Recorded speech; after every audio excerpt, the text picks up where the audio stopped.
The bond shattered at midnight. Seren felt it like a blade through her chest. Cold, precise, final. One moment she was whole. The next, something inside her was ripping apart, thread by thread, as if her very soul was being torn from her body. She knew what it meant. Every wolf knew. Her mate had chosen another. Through the agony, through the tears streaming down her face, she felt it all. The sacred words being spoken. The new bond forming. A woman's presence wrapping around the place in his heart that had belonged to Seren. Alpha King Fenric of Valdris, the man who had sworn to love her until the mountains crumbled, was claiming someone else. So Seren ran. She vanished into the night, leaving behind the palace, the crown that should have been hers, and the man she had loved more than her own life. She left no note, no explanation, no goodbye.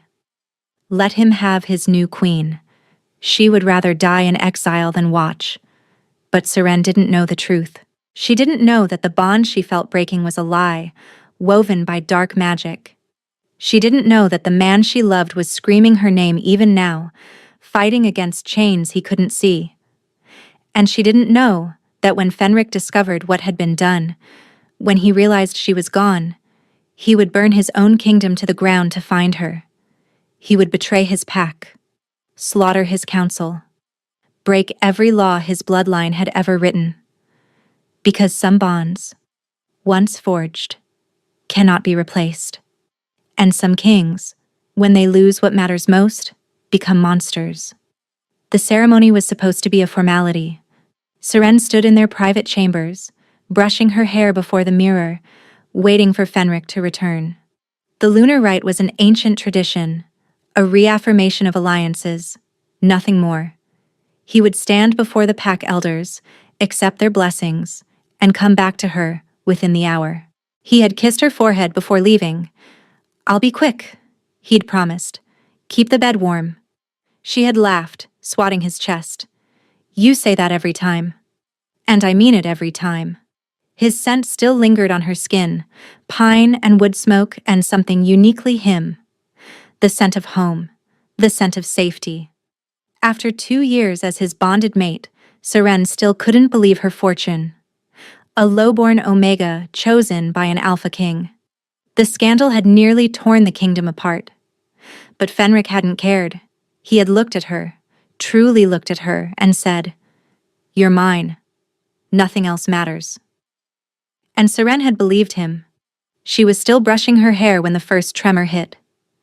It started small, a flicker in her chest, like a candle caught in a draft. She paused, frowning. The bond between mates was a constant hum, a warmth that lived beneath her ribs. But this felt different. Cold. Seren set down the brush. The second tremor was worse. A crack, deep inside her, spreading outward like ice across a frozen lake. She gasped, her hand flying to her chest. "Fenric?" No response. Only silence where his presence should have been.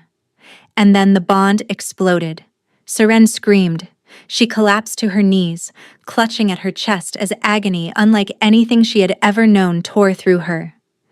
It felt like dying. It felt like being unmade. Past the pain, past the roaring in her ears, she felt it. Another woman. A presence sliding into the bond, wrapping around the threads that connected Seren to her mate. Foreign. Wrong. Taking root where Seren had lived for 2 years. Sacred words echoed through the connection.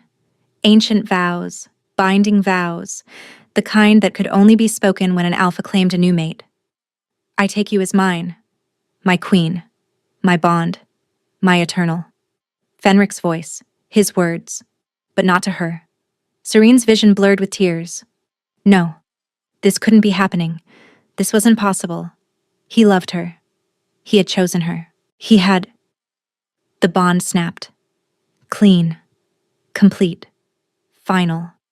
Where Fenric's presence had once burned warm and constant, there was now only emptiness, a void, a wound that would never heal. Seren knelt on the floor of their chambers, shaking, gasping for breath that wouldn't come. He chose someone else. Her mind couldn't process it. Her heart refused to believe it. But her wolf knew. The bond was gone. Replaced. She had been cast aside. The door to the chambers opened. Seren looked up, desperately hoping to see him, hoping this was a nightmare, hoping. But it wasn't Fenric. It was Varen, the king's chief advisor.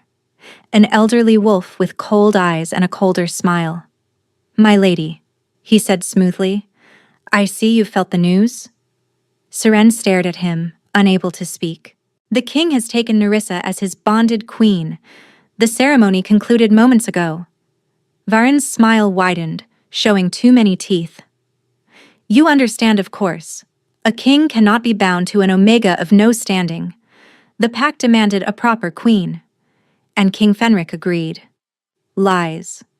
This had to be lies, but the emptiness in her chest screamed otherwise. "You have until dawn to leave the palace," Varen continued, his voice sickeningly pleasant. "The king requests discretion, for everyone's sake."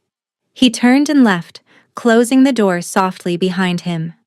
Seren knelt there in the silence, in the darkness, in the ruins of everything she had believed. And then she stood. She didn't weep. She didn't rage. She simply moved, grabbing a cloak, a small purse of coins, the dagger Fenric had given her on their first anniversary. She took nothing else. She wanted nothing else. At the window she paused. The palace stretched below her, glittering with torchlight. Somewhere in those halls, in that throne room, he was with another woman now, speaking vows to another woman, touching another woman. Seren pressed her hand to her stomach, where a secret grew that she had planned to tell him tonight. Now, he would never know. She climbed out the window and disappeared into the night. 3 weeks later, Seren still hadn't stopped running. The village of Merowan was small enough to be forgotten, tucked into the mountains at the far eastern edge of the continent. No pack territory claimed it. No king's laws reached it. It was a place for those who wanted to disappear. Seren had become very good at disappearing. She rented a room above a tavern, paying the innkeeper in coins and silence. The woman asked no questions. In Merowan, questions were bad for business. During the day, Seren worked in the tavern kitchen, chopping vegetables, scrubbing pots, keeping her head down. At night, she lay in her narrow bed and stared at the ceiling, trying not to feel the hollow space where her bond used to live. It hadn't stopped hurting. The healers said it would fade. That was what everyone said when a bond was severed. Time heals. The pain lessens. Eventually, you'll feel whole again. They were liars. All of them. Every morning, Seren woke reaching for him. Every night she fell asleep with his name on her lips. The absence of him was a constant ache, a phantom limb that throbbed with every heartbeat. And the worst part, the cruelest part, was that she still loved him. Even now. Even after everything. Some pathetic, broken piece of her heart still belonged to Fenric, and she hated herself for it. "You're going to burn those onions." Seren blinked, jerking back to awareness. The tavern owner, a stout woman named Birch, was watching her with shrewd eyes. Sorry." Seren quickly stirred the pot. "I was distracted." "You're always distracted." Birch leaned against the counter, arms crossed. 3 weeks you've been here. 3 weeks of that same look on your face. Like someone carved out your heart and forgot to kill you first." Seren said nothing. "Man trouble," Birch concluded. It wasn't a question. "Something like that." "Bonded?" Seren's hand stilled on the spoon. "Once." Birch made a sympathetic sound. "Severed bonds are the worst. Nothing hurts quite like that." She paused. "He leave you? Or did he die?" "He chose someone else." The words tasted like ash. Saying them aloud made them real in a way Seren had been avoiding. Birch's expression shifted, hardening with something that might have been anger. "Then he's a fool. Any wolf with eyes could see your quality, girl. Whoever he picked instead, I hope she makes his life miserable."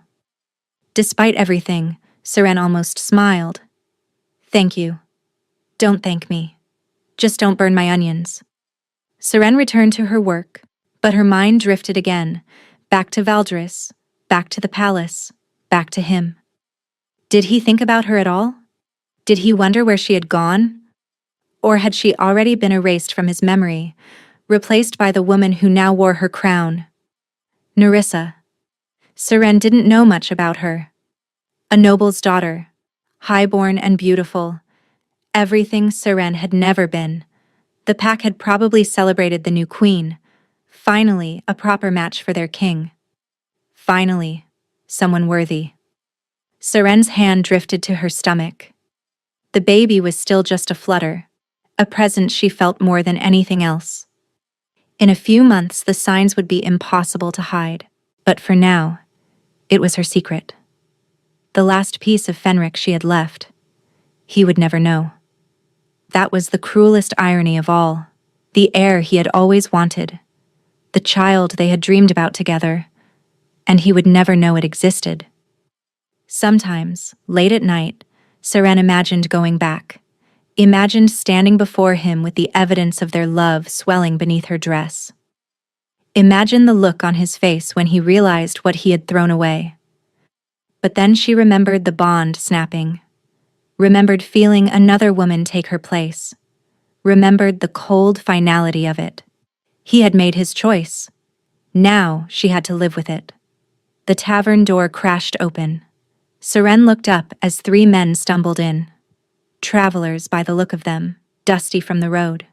They called for ale and collapsed at a corner table, voices loud and boisterous. She tried to ignore them. Customers came and went. It was none of her concern. But then one of them said a name that made her blood freeze. "Alpha King Fenric has lost his mind." That's what they're saying. Seren's hand tightened on the spoon. Another man laughed. Lost his mind? The man's tearing his own kingdom apart. Threw 3 council members into the dungeons last week. Executed his own advisor. Varen. The very same. Had him dragged from his bed in the middle of the night and put a sword through his chest personally. Seren couldn't breathe. What set him off? The third man asked. Who knows? Some say it's the new queen. Some say she's actually a prisoner now, locked in the North Tower. The whole palace is in chaos. And the king. The man leaned closer, lowering his voice. They say he doesn't sleep, doesn't eat. Just paces the halls like a madman, screaming one name over and over. What name? Seren's breath seized in her lungs. Seren. He's looking for someone called Seren. 2 weeks earlier, Valdris Palace Fenric woke to screaming. It took him a moment to realize the screaming was his own. He was on the floor of the throne room, his body convulsing, his hands clawing at the stone. Pain, unlike anything he had ever known, was ripping through his chest, a tearing, burning agony that felt like his soul was being shredded. The bond, he gasped. Something's wrong with the bond. Your Majesty, please remain calm. Hands grabbed him, trying to hold him down. Faces swam above him, council members, guards. Varen's cold smile hovering at the edge of his vision. Where is Seren? Fenric snarled. Where is my mate? Silence. The wrong kind of silence. Fenric forced himself upright, shoving away the hands that reached for him.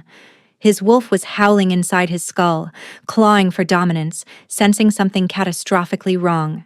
Where? He said, his voice dropping to a register that made the entire room flinch. Is my wife? Varen stepped forward, that serpentine smile firmly in place. Your Majesty, I'm afraid there's been a development. Speak.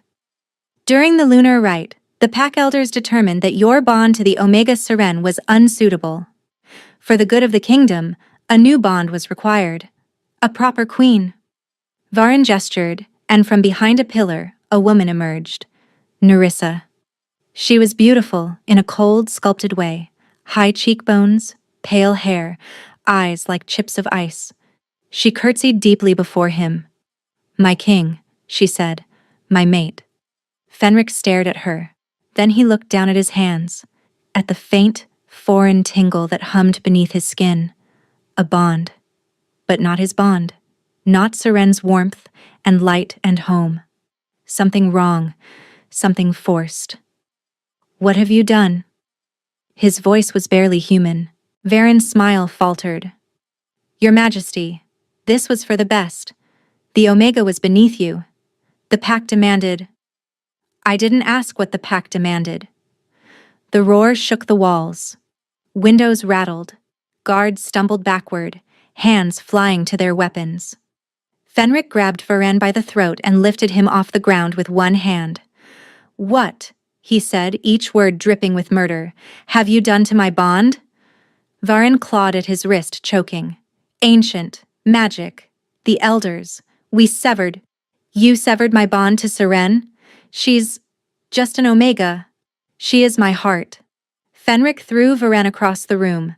The advisor crashed into a pillar and crumpled like a broken doll. The room erupted into chaos. Guards rushed forward. Council members shouted. Nerissa screamed something he didn't hear, but Fenric was already moving, running through the palace corridors, following the ghost of a scent that grew fainter with every step. Their chambers. She would be in their chambers. He burst through the door so hard the hinges shattered. Empty. The room was empty. Her brush lay abandoned on the floor. The window was open, curtains drifting in the cold night air. And her scent, her beautiful, perfect scent, was already fading. Gone. She was gone. Fenric stood in the center of the room that still smelled like her, that still held the ghost of her laughter, and something inside him cracked. "No." His voice broke. "No. No, no." He searched the room, tore apart drawers and closets, checked every corner, every shadow, and every impossible hiding place. Nothing. She had taken almost nothing. Just a cloak, some coins, the dagger he had given her. She had left everything else behind, every gift, every jewel, every piece of their life together, because she thought he had abandoned her. The realization hit him like a physical blow. She had felt the bond sever. She had felt another woman take her place. She thought he had chosen Nerissa. She thought he didn't love her anymore. "Kis Seren!" Her name tore from his throat, raw and desperate and anguished. He screamed it into the empty room, into the cold night, into the void where she should have been. No answer came. Fenric sank to his knees, clutching the brush she had left behind, her scent still clinging to the bristles. His wolf was howling, clawing, demanding he find her, bring her back, make this right. But she could be anywhere. She could be miles away by now. And the bond that should have led him straight to her, was gone. Replaced by a cold, artificial thread that connected him to a woman he had never wanted. Behind him, footsteps approached. "Your Majesty." It was Corvin, his beta, one of the few wolves he still trusted. "The council is demanding answers. They want to know—" "Seal the borders." Corvin paused. "Sire?" Fenric rose, turning slowly. His eyes had shifted, no longer fully human, glowing with the amber light of his wolf. When he spoke, his voice carried the weight of mountains. "Seal every border. Close every gate. No one leaves this kingdom until I find her." "The council won't allow—" "The council," Fenric said, "just committed treason against their king. Anyone who helped sever my bond dies tonight. Anyone who knew dies tomorrow. And anyone who stands between me and finding Seren." He stepped closer to Corvin, and even his most loyal beta took a step back. "Will wish they had never been born." Corvin's face went pale. "Fenric, think about what you're doing. You're talking about turning against your own pack. They turned against me first." Fenric's voice dropped to a whisper. "They took her from me, Corvin. They made her believe I didn't want her. They made her run. We'll find her. There are other ways? There are no other ways. There is only her. Fenric walked past his beta toward the door, toward the throne room, toward the wolves who had dared to touch what was his. Gather the loyal, arrest the traitors, and send word to every corner of this continent. He paused at the threshold. The Alpha King is hunting, and he will tear apart anyone, pack, council, kingdom, who stands in his way. Within hours, the dungeons were full. Within days, the first executions began. And across the mountains, 3 weeks and 1,000 miles away, Seren heard his name spoken in a tavern and realized that running might not have been enough, because the wolf who had broken her heart was coming, and he would burn the world to find her. The border town of Cathras burned. Not literally. Fenric hadn't given that order yet, but the chaos was almost as destructive. Royal soldiers swarmed the streets, searching every building, questioning every citizen, turning the peaceful trading post into a militarized nightmare. Fenric stood at the center of it all, his presence alone enough to make grown wolves cower. She passed through here. He held up a strip of fabric, torn from a cloak, still carrying the faintest trace of her scent. 3 weeks ago, someone saw her. Someone helped her. The town mayor, a trembling beta named Josric, shook his head frantically. Your Majesty, we have hundreds of travelers passing through daily. We can't possibly. Then you'll search your records. Every inn, every stable, every merchant who sold supplies. Fenric's eyes blazed amber. Someone remembers a woman traveling alone. An Omega. Beautiful. Dark hair. Gray eyes. Sire, even if we find records, she could be anywhere by now. Then I'll search everywhere. Corvin appeared at his side, looking exhausted. 3 weeks of this relentless hunt had worn them all thin. But none more than Fenric himself, who hadn't slept more than an hour at a time since she vanished. We found something, Corvin said quietly. A stable hand remembers a woman matching her description. She bought a horse heading east. East, toward the mountain territories, toward the lawless regions where pack authority meant nothing. Smart. His Seren was so devastatingly smart. How long? Fenric demanded. She had a 2-week head start, but she was traveling slow, conserving coin. Corvin hesitated. There's something else. Fenric turned fully toward his beta. Speak. The stable hand said she looked unwell, pale, like she hadn't been eating properly. Corvin's voice dropped. He thought she might be ill, or what? Corvin wouldn't meet his eyes. Or with child. The world stopped. Fenric couldn't breathe, couldn't think, couldn't do anything but stand there as those words rearranged everything he thought he knew. With child. Seren had been trying to tell him something before the lunar rite. He remembered now, the way she'd smiled, nervous and excited, saying she had news. The way she'd touched her stomach when she thought he wasn't looking. She had been pregnant. She might still be pregnant. And she had run, alone, heartbroken, believing he had abandoned her, carrying his child. Fenric. Corvin's hand gripped his shoulder. Stay with me. She's pregnant. His voice sounded foreign to his own ears. She's out there, alone, pregnant with my heir, thinking I don't want her. We'll find her. You're right. We will. Fenric's expression hardened into something terrifying. Double the search parties, triple them. I want every village between here and the eastern mountains searched. Every inn, every farm, every cave if we have to. The pack won't support this level of resources for much longer, Corvin warned. The elders who survived the purge are already whispering about your fitness to rule. They say the false bond is affecting your judgment. The false bond? Fenric could feel it like a parasite. Nerissa's presence coiled in the back of his mind, cold and wrong and unwanted. The magic that had forced it into existence was powerful, but unstable. It demanded consummation to solidify. Every day he refused her, the bond weakened, but it also weakened him. The severing of his true bond to Seren had left a wound that wouldn't heal. Adding this artificial connection on top of it was like pouring salt into that wound daily. His wolf was in constant agony, torn between two bonds, one dead and mourned, one alive and hated. "My judgment is the only thing keeping this kingdom standing," Fenric said flatly. "The elders committed treason. They tore out my heart and expected me to thank them for it. Anyone who questions my methods is welcome to join them in the dungeons." "And Nerissa?" Fenric's lip curled. "What about her?" "She claims she was forced into this as well, that the elders threatened her family if she didn't cooperate." Corvin's tone was careful. "She's been cooperative since her imprisonment.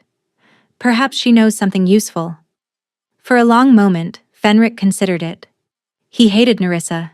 The mere thought of her made his wolf snarl with fury. But Corvin was right. She had been in the center of this conspiracy. She might know details the elders had kept hidden. "Bring her to me," he said finally. "And Corvin?" "Yes.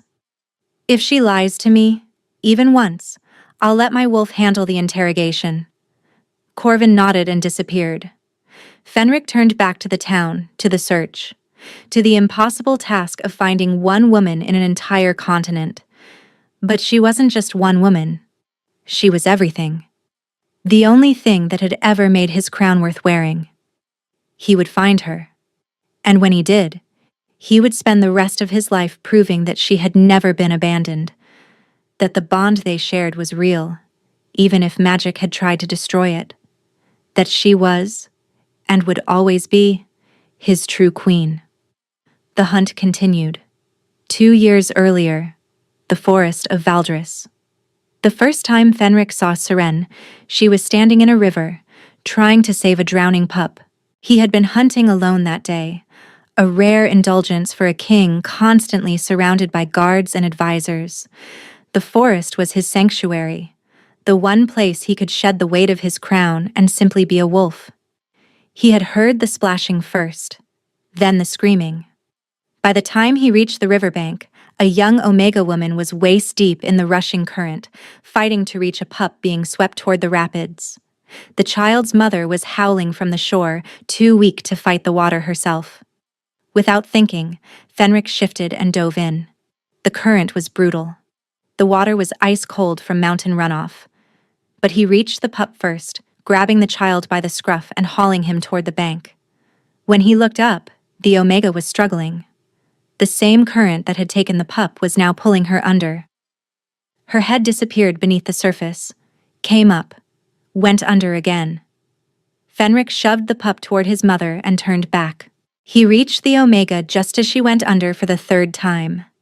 His jaws closed around her arm, gently, carefully, and he dragged her to shore. She coughed up water, gasping and shaking, but alive. And then she looked at him. Gray eyes, the color of storm clouds and steel and everything fierce. They met his wolf's gaze without flinching, without the submission most Omegas showed to alphas. "Thank you," she said simply once she could breathe. "For saving him. For saving me." Fenric shifted back to human form, not caring that he was naked and dripping. Modesty meant nothing compared to this moment, this woman, this impossible pull he felt toward a stranger he had known for 30 seconds. "What's your name?" His voice came out rougher than intended. "Seren." She wrung water from her dark hair. "And you are?" She didn't know. She genuinely didn't know who he was. In that moment, Fenric made a decision that would change everything. "Fenric," he said. "Just Fenric. No title. No crown. Are you hurt?" "Only my pride." She almost smiled. "I was supposed to be rescuing him, not the other way around. You went into that current for a pup who wasn't yours. Most wolves wouldn't have bothered. Most wolves are disappointing." He laughed. Actually laughed, and couldn't remember the last time he'd done that. "Will you let me walk you home?" he asked. "Make sure you're truly all right?" Seren studied him for a long moment. Whatever she saw must have satisfied her, because she nodded. My cottage isn't far, but I should warn you, I have nothing to offer a guest except tea and a warm fire. That sounds perfect. They walked through the forest together, and Fenric learned that Seren was a healer's apprentice who lived alone since her mother's death, that she had no pack ties, no family, no prospects for a proper mating, that she spent her days gathering herbs and her nights reading books she could barely afford. She was nobody, an omega of no standing, no bloodline, no value in the eyes of society. And Fenric was utterly, completely, devastatingly lost. He came back the next day, and the next, and the next. He told himself it was because she was interesting, because conversations with her were more stimulating than any council meeting, because she challenged him in ways no one else dared. But the truth was simpler and more terrifying. He was falling in love. The day his advisors discovered the relationship, the palace nearly collapsed into civil war. An Omega? Varen had spat, pacing the throne room. A nobody from the woods? Your Majesty, you cannot be serious. I am entirely serious. Fenric sat on his throne, calm as still water. I intend to make her my bonded queen. The pack will never accept her. The other kingdoms will laugh. Your bloodline. My bloodline will continue through her, and that is final. Fenric's eyes flashed. I don't require your acceptance, Varen. I require your obedience. The bonding ceremony had been small, private, perfect.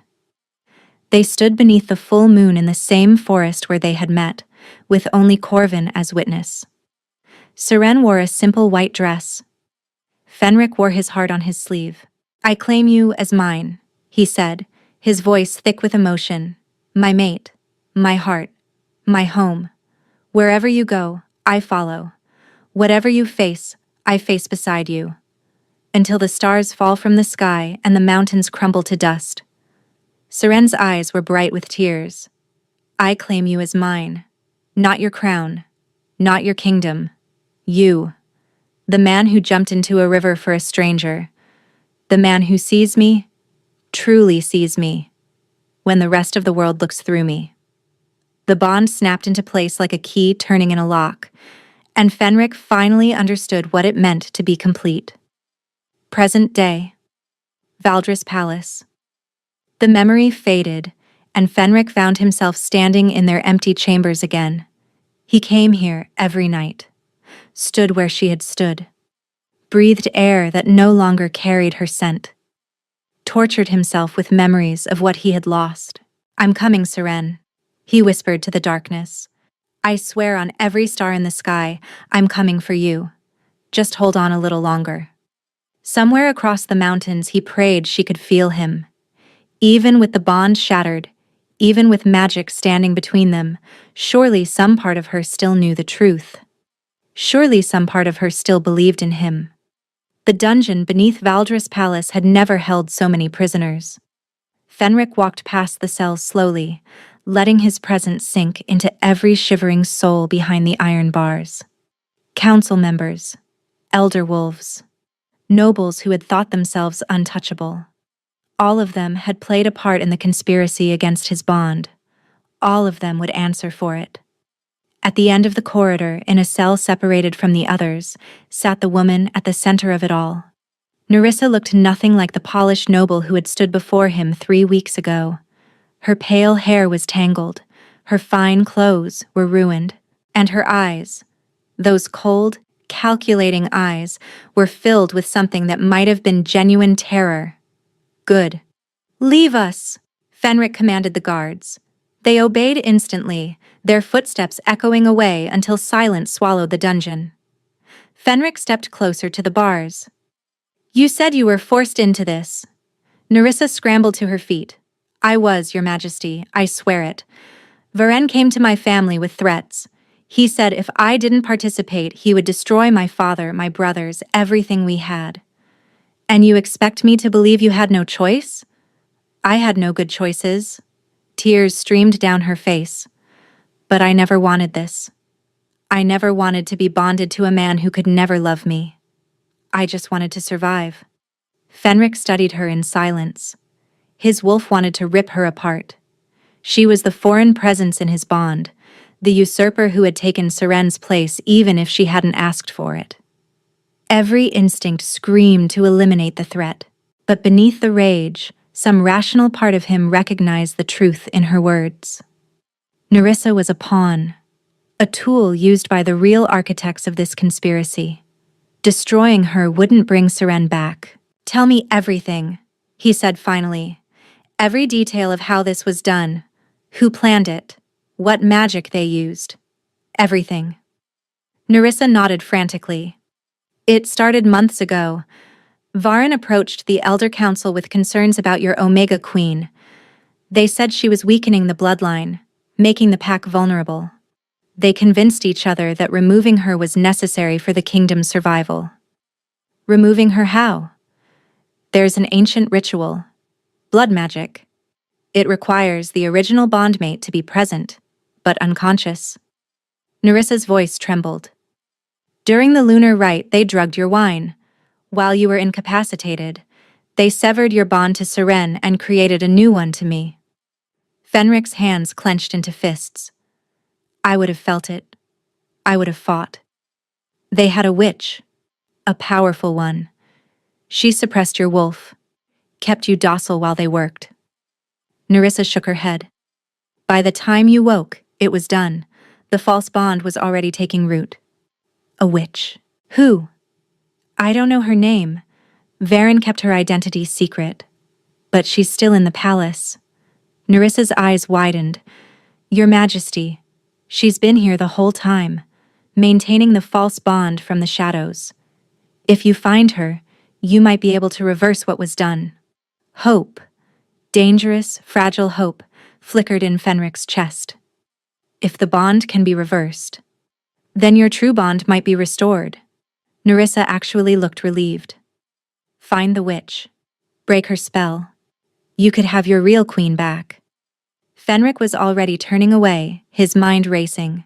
But Nerissa's voice stopped him. "Your Majesty, there's something else you should know." He turned back. "What?" "Varen wasn't working alone in the council. Before you executed him, he sent messages to the outer packs, lords who supported the conspiracy." Nerissa swallowed hard. "They're not going to let you find Seren and restore her. They're going to make sure she never comes home." Ice flooded Fenric's veins.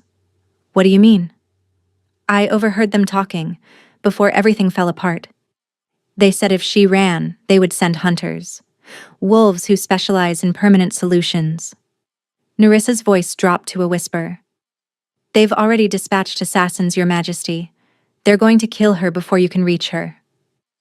The dungeon went silent. Fenric stood perfectly still, processing what he had just heard. Assassins, sent after Seren. After his pregnant, heartbroken, defenseless mate who thought she was simply running from a broken heart. She wasn't running from heartbreak anymore. She was running for her life. And she didn't even know it. The last thread of restraint holding Fenric together severed completely. Not his sanity. That had been fraying for weeks. This was something deeper.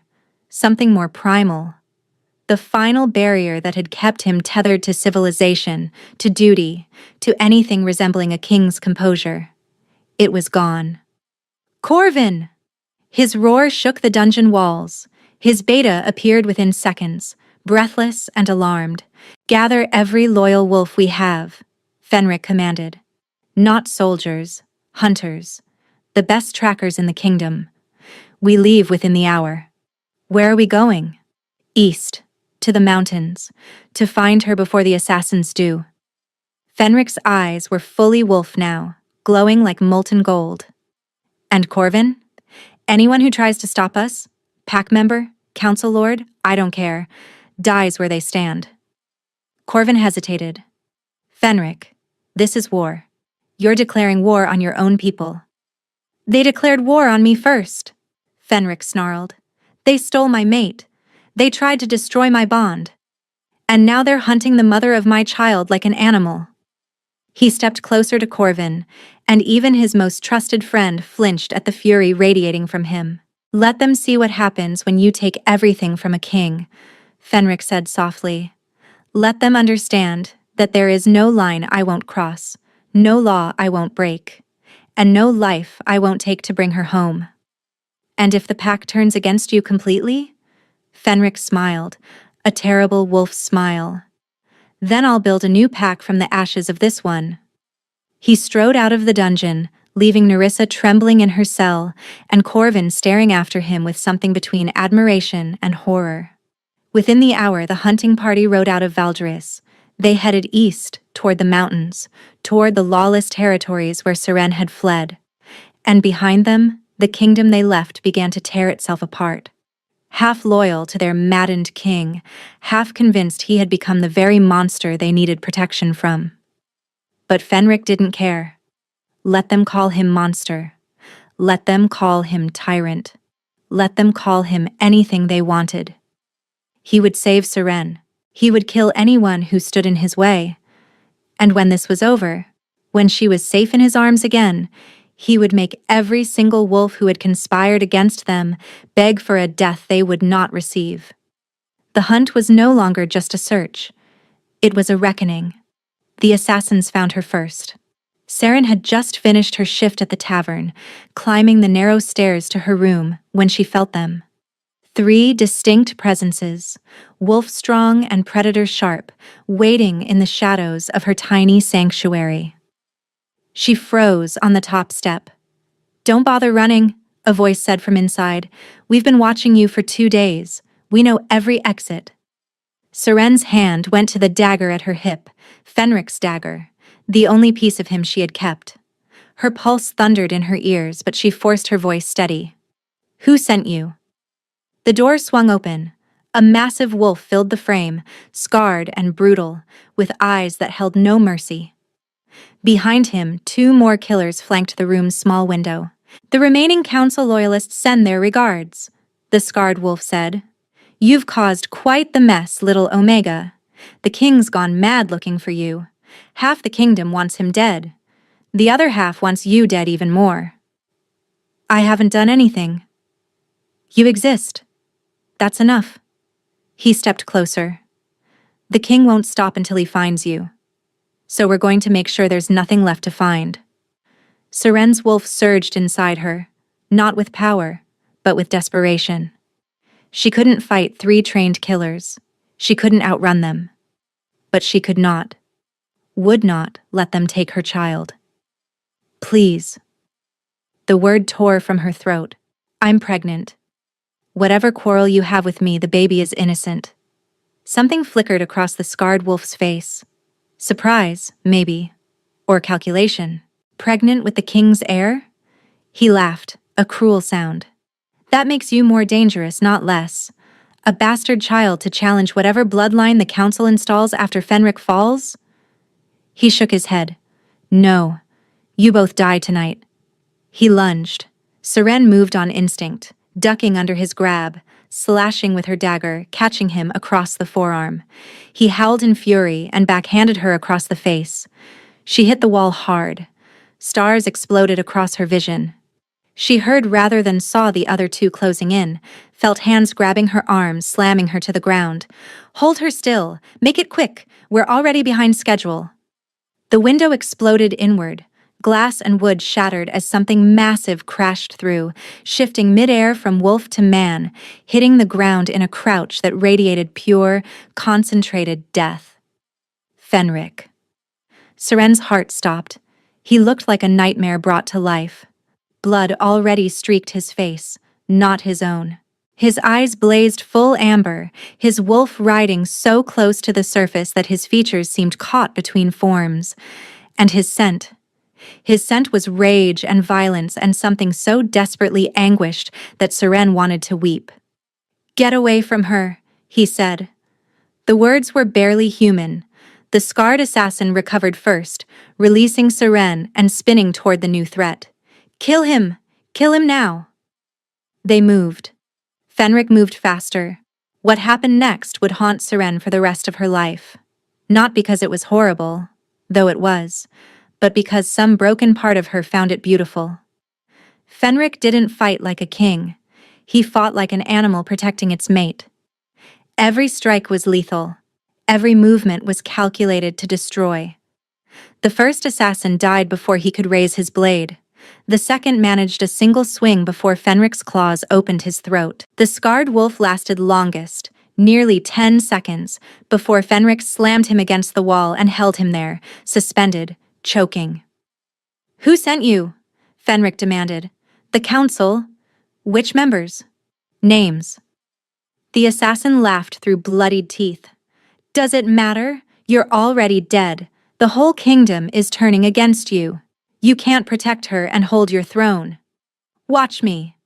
Fenric's claws punched through the assassin's chest. The wolf shuddered once and went still. Silence fell. Seren lay on the floor, trembling, staring at the man she had loved, the man she still loved, standing amid the bodies of wolves who had come to murder her. He was covered in blood. His chest heaved with each breath, and his eyes, when they finally turned to her, held something so raw and broken that she forgot how to speak. Seren. Her name.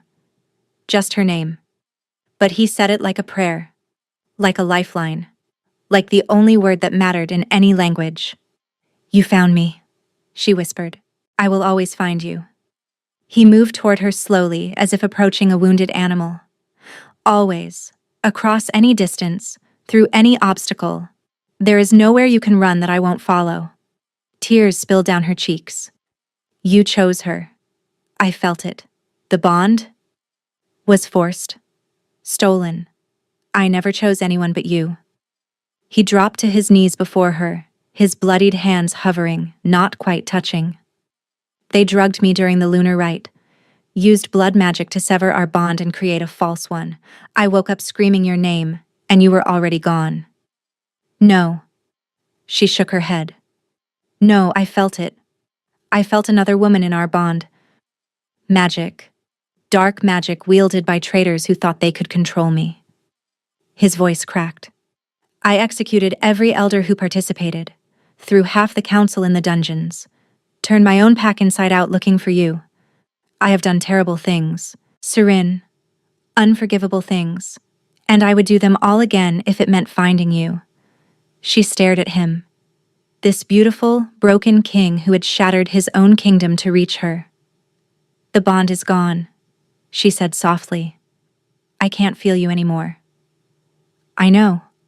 Pain etched every line of his face, but there's a way to restore it. A witch created the false bond. She can unmake it. Once that connection is severed, our true bond might resurface. We can be whole again. "And if it doesn't work?" Fenric reached out finally and cupped her face in his bloodied hands. "Then I'll spend the rest of my life earning the right to stand beside you anyway. Bond or no bond, you are my mate. My heart. My home." His thumb traced her cheekbone. "I love you, Seren. I never stopped. I never will." She broke. 3 weeks of grief and heartbreak and desperate loneliness crashed through her walls, and she collapsed into his arms, sobbing against his chest while he held her, like she was the only thing keeping him alive. "I thought you didn't want me," she gasped between sobs. "I thought you finally realized I wasn't enough. You are everything. Everything." He pressed his lips to her hair, her forehead, her tears. "I would burn every kingdom on this continent to ash before I let anyone tell me otherwise." They held each other in that blood-soaked room, surrounded by death, and somehow found peace. Then Seren remembered. She pulled back slightly, taking his hand and pressing it against her stomach. "Fenric, there's something you need to know." He went still. "That night, before the lunar rite," she continued, "I was going to tell you. I'd just found out that morning." She watched his face as understanding dawned. "I'm carrying your child." For a long moment, Fenric didn't move, didn't breathe. Then his hand pressed more firmly against her belly, and his entire expression transformed. The rage melted away. The anguish softened. What remained was wonder. Pure, overwhelming wonder. "A child," he breathed. "Our child." "Yes." You've been alone this whole time, pregnant and alone and thinking I abandoned you. His voice shattered. Seren, I'm so sorry. I'm so sorry I wasn't there. You're here now. She covered his hand with hers. That's what matters. He kissed her then. Gentle and desperate and full of every emotion words couldn't hold. She tasted salt from both their tears and copper from blood, and somehow it was still the sweetest kiss of her life. When they finally broke apart, reality intruded. We have to move, Fenric said reluctantly. These weren't the only assassins the council sent. There will be more. Where do we go? Back to Valdris. There's still a witch to find, and a false bond to destroy. He helped her to her feet, keeping her close. But this time, you're not running alone. This time, we face everything together. Seren looked at the carnage around them, at the blood on his hands, at the fierce protective fury still simmering in his eyes. Together, she agreed. They climbed out the shattered window into the night, where Corvin and a dozen loyal wolves waited with horses. The journey home had begun. They rode through the night and the next day, stopping only to rest the horses. Seren learned what had happened in her absence, the executions, the imprisonments, the near civil war that had erupted when their king chose his missing mate over his own pack's demands. She listened with growing horror and a strange, fierce pride. He had dismantled everything for her, risked everything. They hate you now, she said quietly as they rode side by side. Your own people. Some do. Others understand. Fenric's jaw tightened. The wolves who condemned our bond were never truly my people. They wanted a king they could control, and I refused to be controlled. What happens when we return?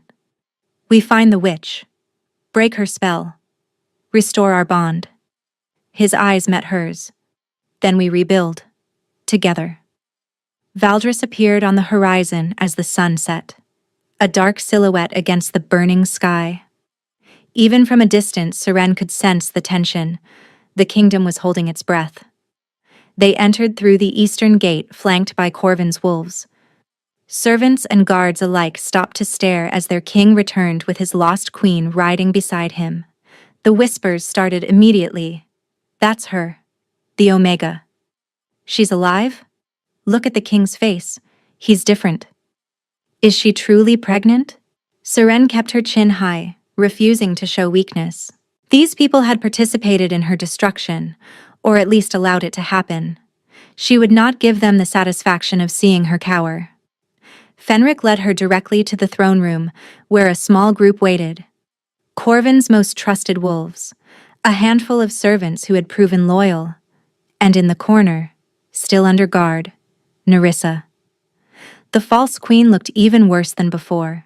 Whatever magic maintained the artificial bond was clearly taking its toll on her as well. Her skin was sallow, her eyes hollow. You found her, Nerissa said, something like relief in her voice. Thank the gods. Where is the witch? Fenric demanded without preamble. Nerissa hesitated. I told you, I don't know her name, but she's been staying in the old servant quarters in the East Wing. Varen set her up there before you. She swallowed. Before. Fenric turned to Corvin. Search the East Wing, every room. Bring me anyone you find. As Corvin departed with a squad of wolves, Seren studied Nerissa, the woman who had taken her place, however unwillingly, the false queen who had worn her crown. You really didn't want this, Seren said. It wasn't a question. Nerissa laughed bitterly. I wanted to survive, that's all. Varen made it clear what would happen to my family if I refused. Her eyes met Serene's. I know you have every reason to hate me, but I never wanted your mate. I never wanted any of this. Then help us end it. I'll tell you everything I know. Nerissa straightened slightly. But there's something I haven't told the king yet. Something I only just remembered. Fenric's attention snapped to her. What? The witch who created the false bond. I saw her face once, briefly, before the ceremony. I didn't recognize her then, but lately I've been thinking. Nerissa's voice dropped. She looked familiar, like someone from the palace. Someone from the palace? Seren frowned. A servant? No. Higher than that. Nerissa closed her eyes, concentrating. The way she moved, the way she spoke to Varen as an equal rather than a subordinate, I think she was nobility. Someone who had access to the inner circles. Before anyone could respond, the throne room doors burst open. Corvin strode in, dragging a figure in chains. The woman fought every step, snarling and spitting, her fine clothes torn and her elegant hair wild. Serene's blood turned to ice. She knew that face. Lady Morgwen, Fenric said, his voice deadly quiet. My mother's cousin. My own family. Morgwen stopped fighting. She drew herself up with tattered dignity, her eyes blazing with defiance. Don't look so surprised, nephew. Did you really think you could disgrace our bloodline with that Omega trash and face no consequences? You did this. Fenric advanced on her slowly. You created the false bond. You helped sever my connection to my true mate. I did what was necessary, what your father should have done years ago, protected the purity of our line. Morgwen's lip curled as she looked at Seren. An Omega, with no family, no standing, no worth. Carrying the heir to Valdris in her common belly. It's an abomination. She is my wife. She is a mistake, one I intended to correct. Morgwen smiled coldly. The false bond was just the beginning. Once you consummated it with Nerissa, the magic would have been permanent. Your little Omega would have been forgotten, but you refused. You clung to something that no longer existed like a lovesick pup. And the assassins? Seren demanded. That was you as well? A contingency. Varen's council allies arranged the killers, but I suggested the necessity. Morgwen shrugged. You should have died in that tavern. It would have been cleaner. Fenric's hand closed around her throat. Give me one reason, he said, his voice barely above a whisper.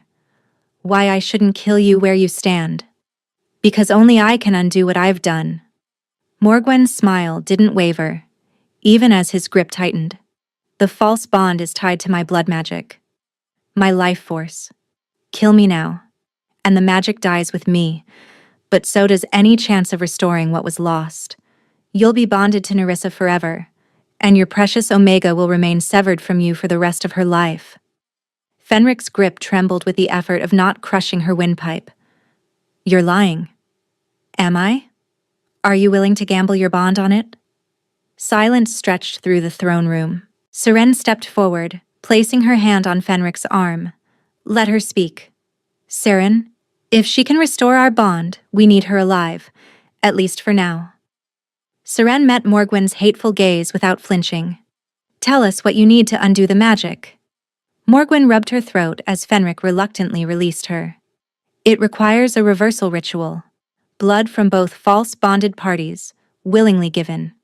Blood from the true bonded pair. And a sacrifice. What kind of sacrifice? A life. Morgwen's eyes glittered. Blood magic always demands balance. To restore what was taken, something of equal value must be given. Whose life? Mine would suffice. But I suspect you'd rather find another option. She laughed at their expressions. There may be alternatives. Artifacts of power that could substitute for a life force. But finding one quickly enough? She shrugged. That would be your problem, not mine. Fenric turned away, his hand finding Seren's. Through the broken place where their bond should have been, she felt nothing. But his grip was warm and solid and real. We find another way, he said quietly. I won't build our happiness on another death, even hers. The archive, Corvin spoke up suddenly. The Royal Archive contains records of every magical artifact in Valdris. If something exists that could substitute for a life force, it would be documented there. Then we search the archive. Fenric's jaw set with determination. Tonight. Morgwen laughed again. So noble, so romantic. It won't matter in the end, you know. Even if you restore your little bond, The pack will never accept her. The other kingdoms will never respect you. You've destroyed your own reign for a woman who will always be seen as less than— Silence her, Fenric commanded. Guards stuffed a cloth into Morgwen's mouth and dragged her away. In the quiet that followed, Seren leaned into Fenric's side, exhausted and overwhelmed, but somehow still standing. "The archive," she said. "Lead the way." The royal archive was a labyrinth of ancient texts and forgotten knowledge. Seren, Fenric, and Corvin searched through the night, pulling dusty volumes from shelves that hadn't been touched in decades. The information they needed had to exist somewhere, a magical artifact powerful enough to substitute for a life in blood magic. Dawn approached before Seren found it. "Here." She pulled a crumbling scroll from a bottom shelf. "The Heartstone of Valdris. It says it was created centuries ago to contain the life force of a dying queen who wanted to protect her descendants. It's been in the royal vault ever since." Fenric read over her shoulder, his eyes widening. "The vault beneath the throne room. I've never opened it. My father said the contents were too dangerous to disturb." "Dangerous how?" "He never said. But if this stone exists, if it can substitute for a life force in the ritual—" Fenric was already moving. "It's worth the risk." They descended through passages that grew older and darker with each level. The vault door was sealed with locks that required the king's blood to open, a precaution that seemed almost prophetic now. Fenric pressed his palm to the ancient stone. Light flared. The door groaned open. Inside, dust motes danced in the air, illuminated by the faint glow of magical objects arranged on pedestals throughout the chamber. Weapons, jewels, artifacts of every description. And in the center, on a pedestal of black marble, sat a stone that pulsed with inner light. Red as heart's blood, warm as living flesh, the Heartstone. Seren approached it reverently. Even from a distance, she could feel the power radiating from it, ancient and patient, and somehow alive. "It's beautiful," she whispered. "It's our answer." Fenric reached for the stone. The moment his fingers touched it, the vault shook. "Fenric!" Seren spun. Figures poured through the vault door, wolves she didn't recognize, armed and armored, their eyes cold with purpose. "The remaining council loyalists," Corvin snarled, drawing his sword. "They must have followed us." There were at least 20 of them, against 3. "Give us the Omega," the leader demanded, "and the stone. The king can live. He's still useful as a puppet once we control his bond. But she dies, and the restoration ritual never happens." "Over my dead body," Fenric said. "That can be arranged." They attacked. The vault became chaos. Steel rang against steel. Wolves shifted mid-combat, tearing at each other with claws and fangs. Seren pressed herself against the central pedestal. The Heartstone clutched to her chest, watching Fenric fight like a force of nature. He was magnificent, terrible, unstoppable. But there were too many. A wolf broke through the line, lunging for Seren. She slashed with her dagger, catching him across the face, but his momentum carried him into her. They crashed to the ground, his weight crushing the breath from her lungs. "Seren!" Fenric's roar shattered something inside her, not her resolve, not her courage. Something else, something that had been sleeping. Heat exploded from her chest. The Heartstone blazed like a sun against her skin, and suddenly, impossibly, she felt it. A thread, golden and fierce, stretching between her and Fenric. The bond. Not restored. Not complete. But there, flickering like a candle in a storm, fighting to reignite. Power surged through her. Seren didn't understand it, didn't question it. She simply let it flow, let the Heartstone's energy merge with the desperate need to protect her mate, her child, herself. Fire erupted. Not literal fire. Something more primal. A wave of force that blasted outward from her position, throwing enemies away like leaves in a hurricane. The council wolves screamed as they hit walls, floors, each other. When the energy faded, Seren stood in the center of the vault, the heartstone still blazing in her hands, her eyes glowing with borrowed power. Fenric stared at her in awe. "The stone," he breathed. "It recognized you, chose you." Seren looked down at the artifact, which had dimmed to a gentle pulse that matched her heartbeat. I felt our bond. Just for a moment. "It's not gone." Fenric crossed to her, stepping over fallen enemies. "It was never gone, just buried, suppressed." He cupped her face.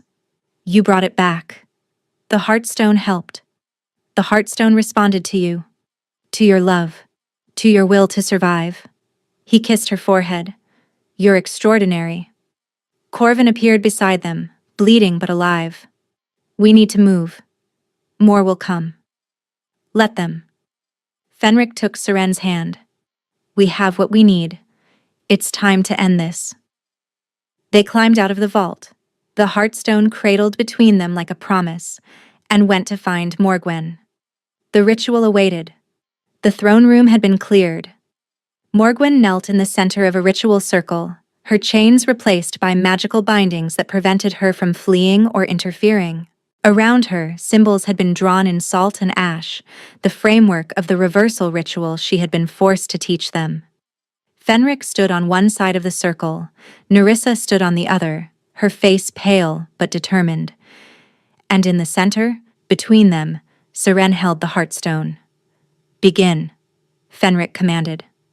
Morgwen's voice rose, chanting words in an ancient tongue. The air grew heavy, the candles flickered. And slowly, painfully, Seren felt the magic begin to shift. The false bond between Fenric and Nerissa became visible, a sickly green thread connecting them, pulsing with stolen power. It was wrong, corrupted, a perversion of the sacred connection between mates. "Blood of the false bonded," Morgwen intoned. Nerissa cut her palm, letting drops fall into a silver bowl. Fenric did the same. "Blood of the true bonded." Seren sliced her own palm, adding her blood to the mixture. Fenric crossed to her side, his hand covering hers, their blood mingling. And the sacrifice. The Heartstone flared. Heat and light poured from it, filling the circle, drowning out Morgwen's chanting. Seren felt the ancient queen's life force, preserved for centuries, finally finding its purpose. A sacrifice willingly made, long ago, for descendants she would never meet. The false bond shattered. Nerissa gasped, stumbling backward, the green thread dissolving into nothing. She looked at Fenric with clear eyes for the first time. "It's gone," she breathed. "The connection. I can't feel it anymore." But Seren barely heard her, because something else was happening. The golden thread she had felt in the vault was strengthening, no longer flickering but blazing, stretching between her and Fenric with the force of a river breaking through a dam. Their bond. Their true, real, unbreakable bond. It snapped into place with a force that drove them both to their knees. Seren gasped as Fenric's presence flooded through her. His love, his relief, his overwhelming joy, filling the hollow space that had ached for weeks. And she knew he felt the same from her. "Seren?" His voice was thick with tears. "I feel you.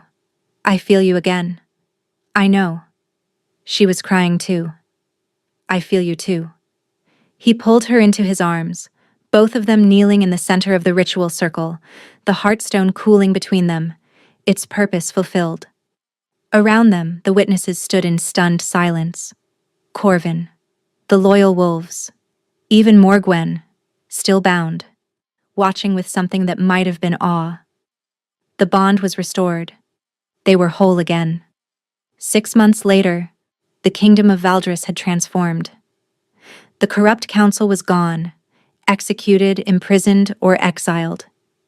In its place, a new system emerged, with voices from every level of Pax society represented. Fenric had learned what happened when power consolidated in the hands of wolves who cared more about bloodlines than people. He would not make that mistake again. Nerissa had been pardoned and returned to her family, carrying no hard feelings. She had been a victim too, in her own way.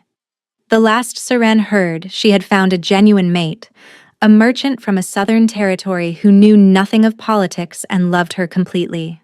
Morgwyn's fate had been harder to decide.